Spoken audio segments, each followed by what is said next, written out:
Amen. Proverbs chapter 10. We are going through the book of Proverbs, looking at the wisdom that God blessed Solomon with. And as he wrote it down by inspiration, he is blessing us with as well.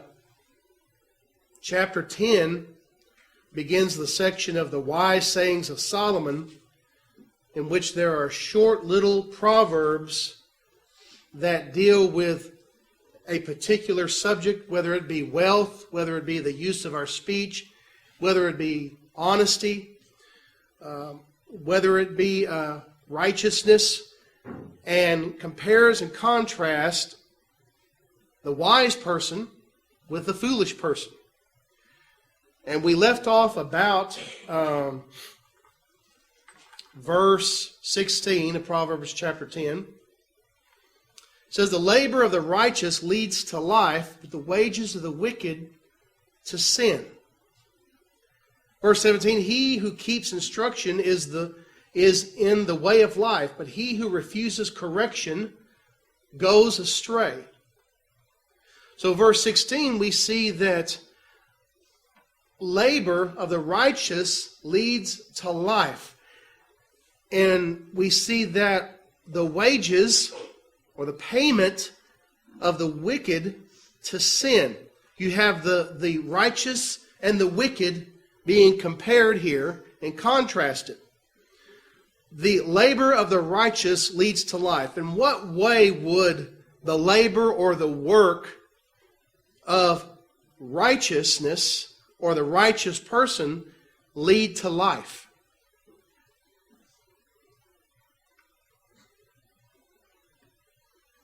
Because that's you're living your life like you're supposed to. I start searching Scripture daily. Right. It leads to life in the person who's living the righteous life. That leads to life. How would a righteous labor of a person benefit someone else? Going to lead them. Going to be a good example and lead them.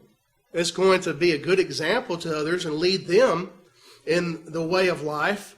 When you consider life being spiritual life and living as a person should, the work or the labor can bring success when it's done in righteousness, not only to the person who's doing it to benefit themselves, but it will benefit others as well. The righteous person who labors and who works, they're working not only to sustain their own life, but to help others. In other words, they're not selfish. They're not selfish. Their labor is going to help and bring life to their family. They're going to put food on the table, so to speak, for them to live, and eternal life. They're going to teach them the way of truth. They're going to teach their family the way of truth, and so their labor is going to result in life physical and life spiritual. That labor is going to result in that, so that when the righteous is at work, that leads to life. And the first thing that popped in my mind in looking at this is pro-life. Pro-life in protecting the unborn. The goal of the righteous is to protect the unborn from those who say that they're pro-choice, which is actually pro-murder. Pro-killing of an unborn child. So the labor of the righteous is to promote life. And that which is leading to true life, biological life, and physical life as well. But the wages of the wicked to sin. In what way does the work, the wages, the money of the wicked lead to sin?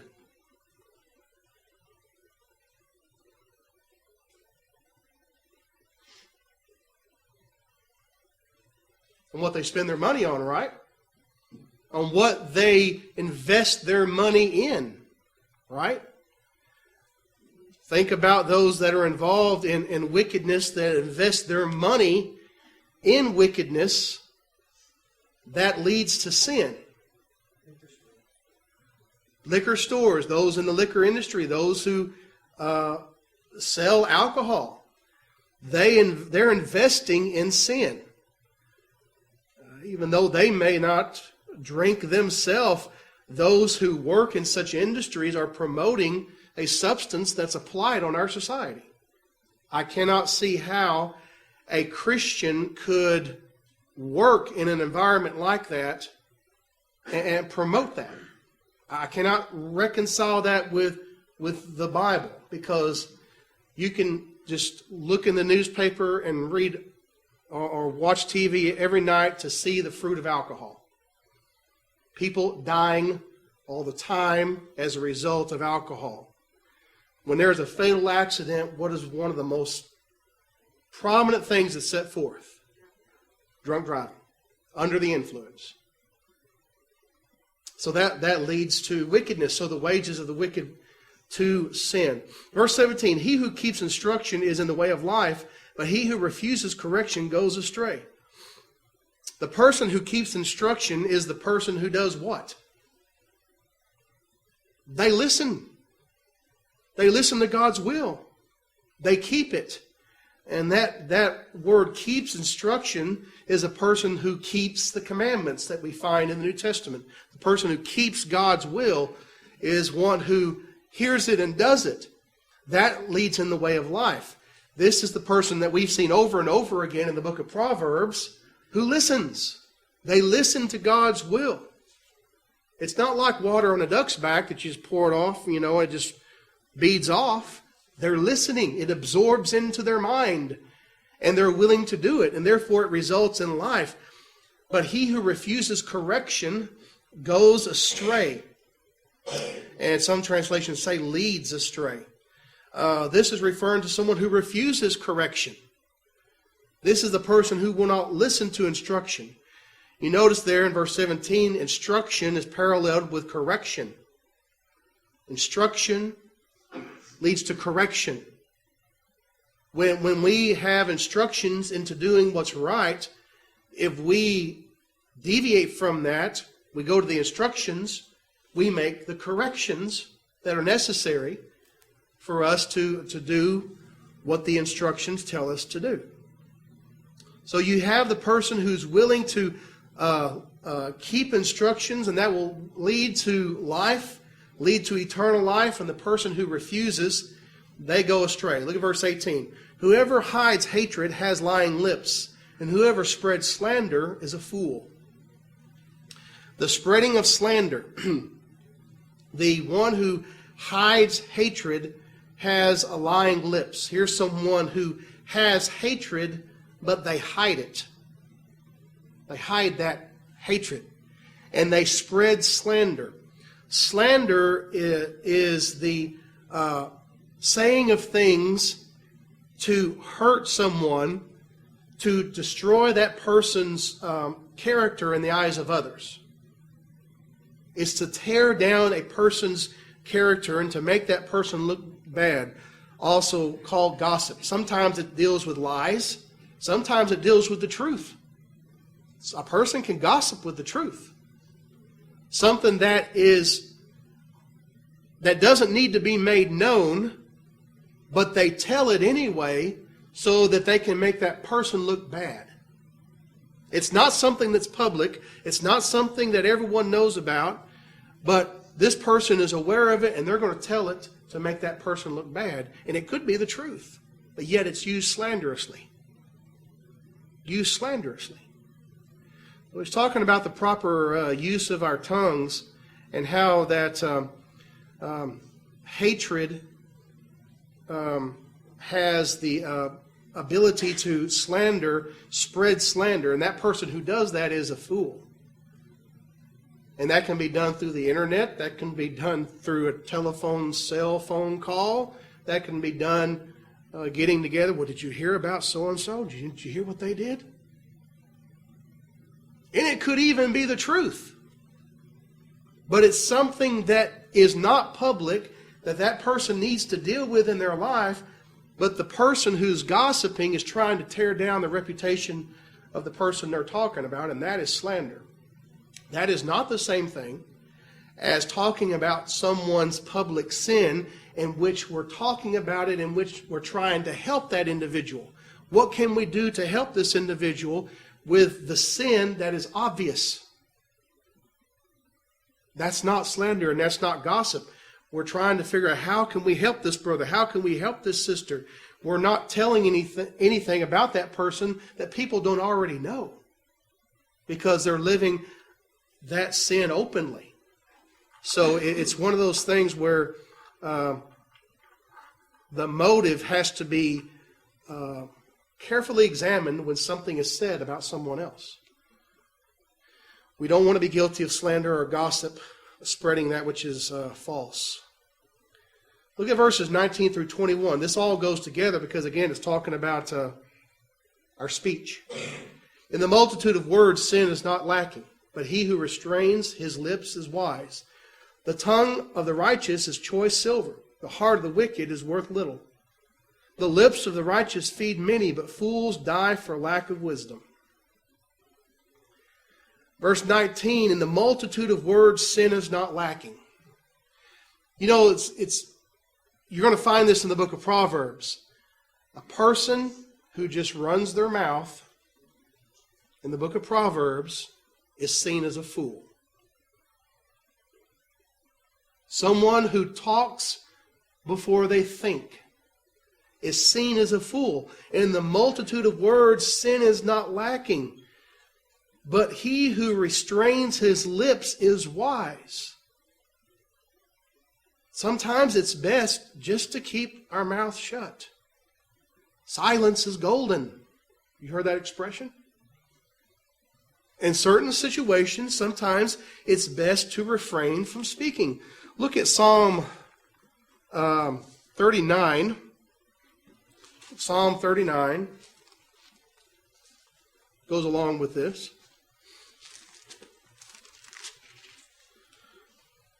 Verse 1, David said, I said, I will guard my ways, lest I sin with my tongue. I will restrain my mouth with a muzzle, while the wicked are before me.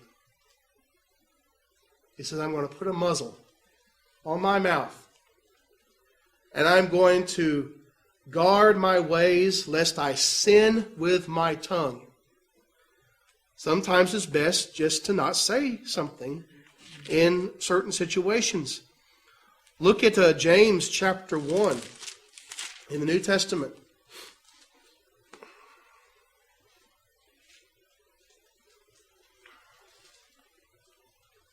Verse 26.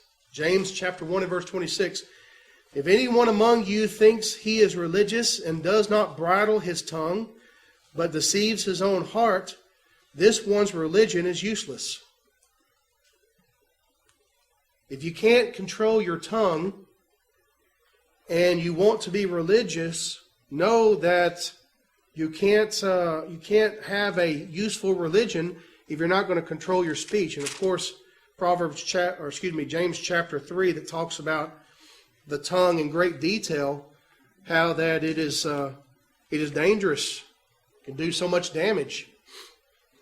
The use of the tongue can do much good, but it can do much evil.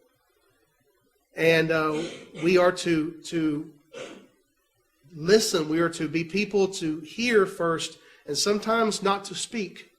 Proverbs chapter 10 and verse 19, he says in verse 20, the tongue of the righteous is choice silver, and the heart of the wicked is worth little. Notice how he parallels in verse 20 of Proverbs chapter 10, the tongue with the heart. Because, exactly as Proverbs we've seen earlier, out of the abundance of the heart, out of the overflow of the heart, the mouth speaks, the tongue speaks. The heart of the wicked is worth little. But the tongue of the righteous is choice silver. Does that not mean that the words of the righteous are valuable? What they say is choice silver? That the righteous, when they speak with a heart of righteousness, it's valuable and it should be listened to? Yet the heart of the wicked is worth little. And what is spoken in words reveals the contents of a person's heart. We've seen this over and over again.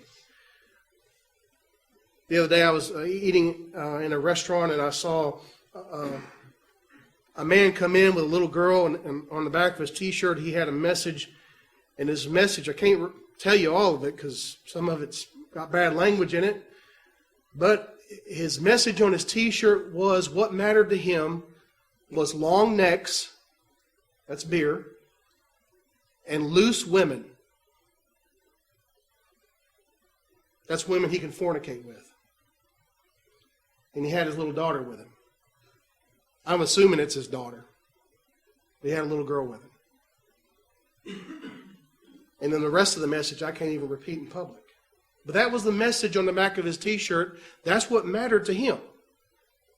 Getting intoxicated and fornicating.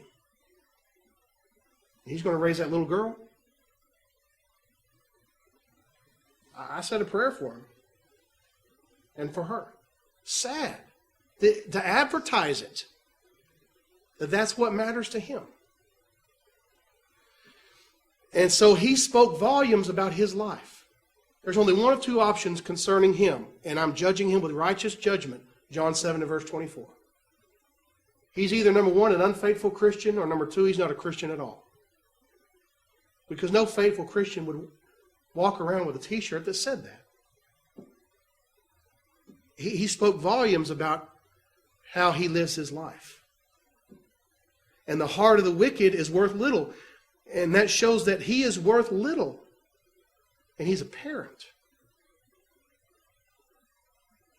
Verse 21, the lips of the righteous feed many, but fools die for lack of wisdom. There is a sound teaching that benefits many that comes from the lips of the righteous, but the fool starves himself to death spiritually for his lack of wisdom. The righteous is going to feed many. They're going to have speech that's going to benefit people. But the fool dies for lack of wisdom. Look at verse 22. The blessing of the Lord makes one rich. He adds no sorrow with it. To do evil is like sport to a fool, but a man of understanding has wisdom. The fear of the wicked will come upon him, and the desires of the righteous will be granted. When the whirlwind passes by, the wicked is no more, but the righteous has an everlasting foundation. The blessings of the Lord, verse 22, make one rich, and he adds no sorrow with it. When a person works diligently, sometimes they will get physically rich. That's not always the case, but it can happen, and we're going to see, as we've already seen, in some certain Proverbs, that diligent work can lead to riches. And it says in verse 22, and he adds no sorrow with it. He there is referring back to the Lord. He adds no sorrow with it. Because when a person requires or acquires wealth through honest, hard labor, there's no guilt involved. No guilt. It's a blessing. There's no sorrow added to it because that person has been blessed by God through hard work, a strong work ethic. And God has blessed their effort. Verse 23, to do evil is like sport to a fool, but a man of understanding has wisdom. It's like a sport. It's like something that is so easy for them to do. It's fun to them. To do evil is fun to that individual. They call it having a good time. But it's evil. And a man of understanding has wisdom. Verse 24, the fear of the wicked will come upon him, and the desires of the righteous will be granted. The worst fears of the wicked are going to come upon them. You think about that. You think about the wicked who have fears. Some of them, most of them fear death, fear the next life. Their worst fears are going to come upon them. What they dread the most is going to come upon them. But the desire, in contrast to that, verse 24, the desire of the righteous will be granted. What desires we have because we are righteous, we're trying to live according to God's will, our desires will be in harmony with God's will. Therefore, our desires will be granted. Verse 25, when the whirlwind passes by, the wicked are no more, but the righteous has an everlasting foundation. When this storm passes, the wicked are going to be gone. They're not going to stand in the congregation of the righteous. Psalm 1. They will perish. They will be lost. But the righteous has an everlasting foundation. Of course, we know the full brunt and the full extent of that in the New Testament. Who is our everlasting foundation? 1 Corinthians 3:11, Jesus Christ. No other foundation can any man lay than that which is laid, which is Christ Jesus. He's the rock upon which we build our life upon, as Jesus talked about the wise man and the foolish man in Matthew chapter 7. We have an everlasting foundation, and we will stand. But the wicked, when the storms come, their house will fall, because their house is built upon sand, and it will fall. And Jesus said, great will its fall be. Verse 26. As vinegar to the teeth and smoke to the eyes, so is the lazy man to those who send him. What does that mean? They're real bother.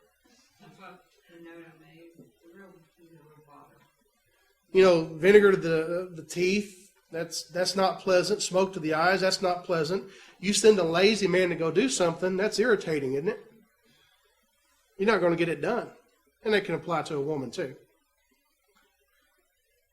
A lazy man or a lazy person is irritating like vinegar to the teeth and smoke to the eyes, because you're not going to get your work that you want done. And how many employers have to deal with lazy employees who won't work? They won't do their job. Whereas if they had a faithful Christian working for them, they would have a hard worker who would not only do their job, but also go the extra mile in their work.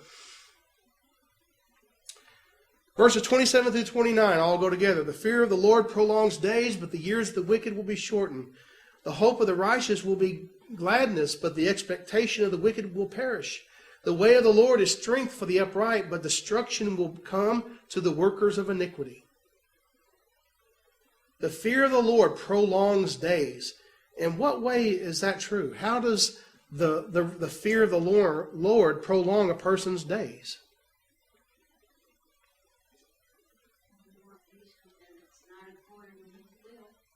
They're not going to do things that are out of harmony with God's will, which are physically dangerous in a lot of cases. And so, as a general rule, the person who lives according to God's will, lives a life of righteousness, they're going to prolong their days, but the years of the wicked will be shortened, because the wicked, they take chances. They do things that are dangerous. They do things that will shorten their life. Now, there are exceptions to this. You can have people who are wicked that can live to be 110, and you can have people who are righteous like Christ, who died about the age of 33. But he had a mission. You could have people who die in their youth because of the actions of wicked people. How many young people who are good Christian people have been cut down in their youth because of drunk drivers? The actions of the wicked. One of the promises is honor your mother and father, and your days will be long upon you. Exactly. That's a good point. That's Ephesians chapter 6. In fact, I think Paul is actually quoting from this proverb, or one similar to it. Ephesians chapter 6 and verse 1, children, obey your parents in the Lord, for this is right.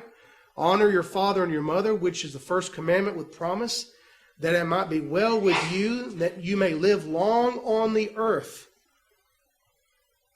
So the children honor their parents. They understand and respect their parents. They obey their parents. And as you read further in other passages, they take care of their parents later on in life. They honor their parents by taking care of them as they reach old age and they have ailments that they can't deal with themselves, and so they help and honor their parents that way as well. So there's an honoring that goes on, and God blesses those who do that. Proverbs chapter 10 and verse 28, the hope of the righteous will be gladness, but the expectation of the wicked will perish. The hope of the righteous will end in gladness. We have a hope. We're looking at the things that are eternal. We have a hope of expectation of heaven, and that will be a gladness and happiness and a rejoicing that will never come to an end. It'll be there. However, the expectation of the wicked will perish. What the wicked expects to get for their sins will perish. They might have momentary pleasure here and there, but they're going to suffer for eternity, and therefore their expectation will perish. Verse 29, the way of the Lord is strength for the upright, but destruction will come to the workers of iniquity. The way of the Lord is strength. God's way of doing things is a source of strength to those who are upright, those who are righteous. However, God's way is destruction. That will come upon the workers of iniquity. And I believe that's exactly what Jesus was saying in Matthew chapter 7. He may have had this proverb in mind when he said these words. Matthew chapter 7, verse 21 through 23. Not everyone who says to me, Lord, Lord, shall enter the kingdom of heaven, but he who does the will of my Father in heaven. Many will say to me in that day, Lord, Lord, have we not prophesied in your name, cast out demons in your name, and done many wonders in your name? Then I will declare to them, I never knew you. Depart from me, you who practice lawlessness, or the workers of iniquity, some translations might say. Those who practice wickedness will receive everlasting destruction. 2 Thessalonians chapter 1, verses 7 through 9. So we're seeing here, verses 27 through 29, the blessing of the being righteous and the punishment that's going to come upon the wicked. Job 8. Do what now? Job 8:13. Job 8, verse 13. Let me get over there.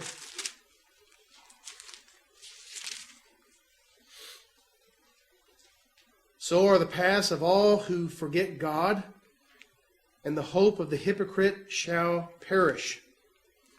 That's right. Those whose paths lead them away from God, their hope will perish. That's the thing about hope in this life. We have hope in this life, but once a person crosses over into the next, and they die outside of Christ, there is no more hope. No more hope. And that's why it's urgent for a person to take their spiritual condition seriously in this life, because while there is life, there is hope. But once that's gone, whether it be in death or whether it be in the return of Christ at the end of time, that hope is gone. Proverbs chapter 10, verses 30 through 32. The righteous will never be removed, but the wicked will not inhabit the earth. The mouth of the righteous brings forth wisdom, but the perverse tongue will be cut out. Verse 32, the lips of the righteous know what is acceptable, but the mouth of the wicked, what is perverse. Contrasting the righteous, the solid standing on the rock, the solid standing upon that sure foundation, with the wicked and how that they will be no more. The wicked will not inhabit the earth, verse 30. And also talking about the words of the righteous, verse 31. The mouth of the righteous brings forth wisdom. He's going to say things, she's going to say things that are wise according to God's will. And it's going to impart wisdom to those who hear, those who will listen. But the perverse tongue will be cut out. That's pretty strong language, but it denotes what happened in ancient cultures. Sometimes a punishment a king would give to a prisoner would be if they said something against the king in their speech, they would literally cut out the tongue of that individual. And it denotes the punishment that's going to come upon those who have a perverse tongue. Verse 32, the lips of the righteous know what is acceptable, but the mouth of the wicked, what is perverse? The perverse lips, the perverse things that come forth from the wicked, they know what that is, but the righteous knows what is acceptable because they know the will of God. So they're going to speak forth the will of God. Any comments about chapter 10 before we go into chapter 11? Yes. I have more of a question. Sure. We were just talking about honoring your parents, Mhm. your mother and father. It's kind of hard though sometimes when you see, not even just my own experience, but you see other parents that aren't doing what they're supposed to do and you still are expected to honor them. There's so many different types of parents, but, Right. it's really difficult sometimes. It is very difficult to honor parents who perhaps were not honorable parents. Perhaps they were even abusive to their offspring, and so that makes it very difficult for the Christian to do that. However, we're to love our enemies, and if you consider your parent or your parents in that light, that they are your enemies, you're still supposed to love them, honor them, take care of them. You do good to those who have done evil to you. And that is difficult. But I often use the example of King Saul, and David. How that David honored King Saul. When you study the Old Testament, King Saul was trying to kill David on numerous occasions. But yet David still honored Saul. And in fact, when David had an opportunity to kill Saul, he would not do it. He honored him. And in fact, when David heard about Saul's death, when they were fighting against the Philistines, David mourned Saul's death. Even though the Lord had departed Saul because he had been wicked. He stopped listening to God's prophet. He started doing his own thing. He became increasingly more jealous and more aggressive towards David. Yet, David said, I cannot lay a hand against the Lord's anointed. I am going to honor him. So you look at it in that light. There's an example there of honoring someone who's unhonorable in the sense of their behavior. Yet because of their position of who they are still to be honored and still to be taken care of to the best of our ability. That's where the whole concept of denying ourselves comes in. We deny our own feelings of saying, I don't want to take care of them. Look at how they treated me. We deny that and say, I'm going to treat them well even though they treat me or have treated me bad. So it's the whole concept of love that overrides whatever we might feel. We have another hand up. Yes. Two wrongs don't make a right. Mm-hmm. And you've got to set an example. You can't lower yourself to their level. Exactly. That's the way I was raised. Two wrongs do not make a right. If you've been wronged, you don't wrong someone back. You do something right to them.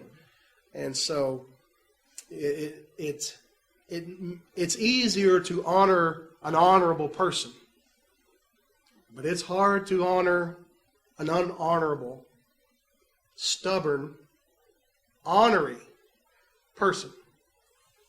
That's hard to do. But you'll be blessed in doing it. Romans 13:7 too. Render therefore to all their due, whether it's taxes to the government, honor to whom honor. Mm-hmm.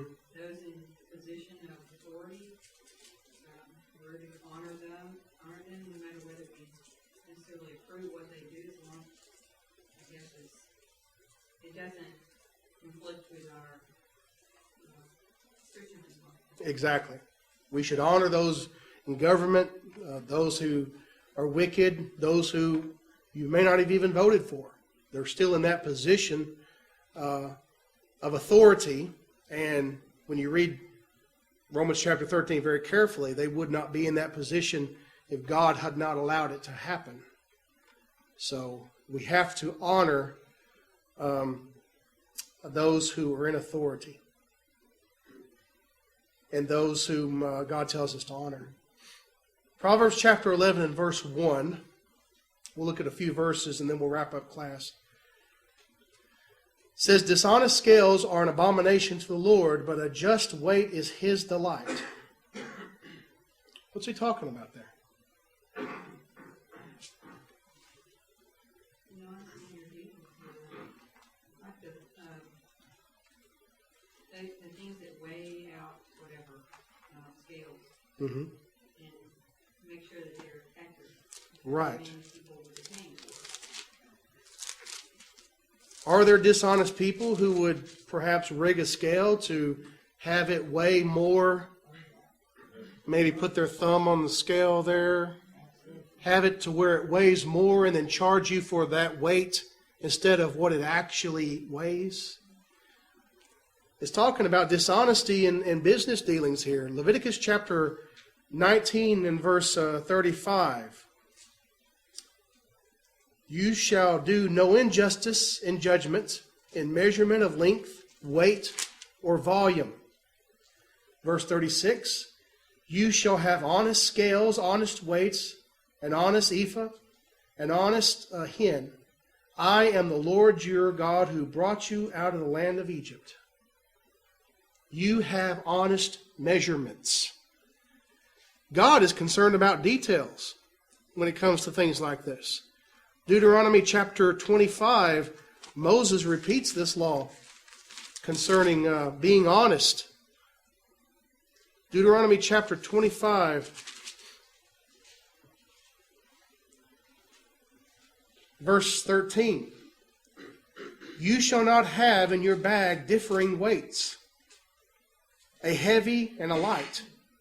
You shall not have in your house differing measures, a large and a small. You shall have a perfect and just weight, a perfect and just measure, that your days may be lengthened in the land which the Lord your God is giving you. For all who do such things, all who behave unrighteously, are an abomination to the Lord your God. Honesty, even in the small things, in the small areas, in which someone would be dishonest just to make a profit.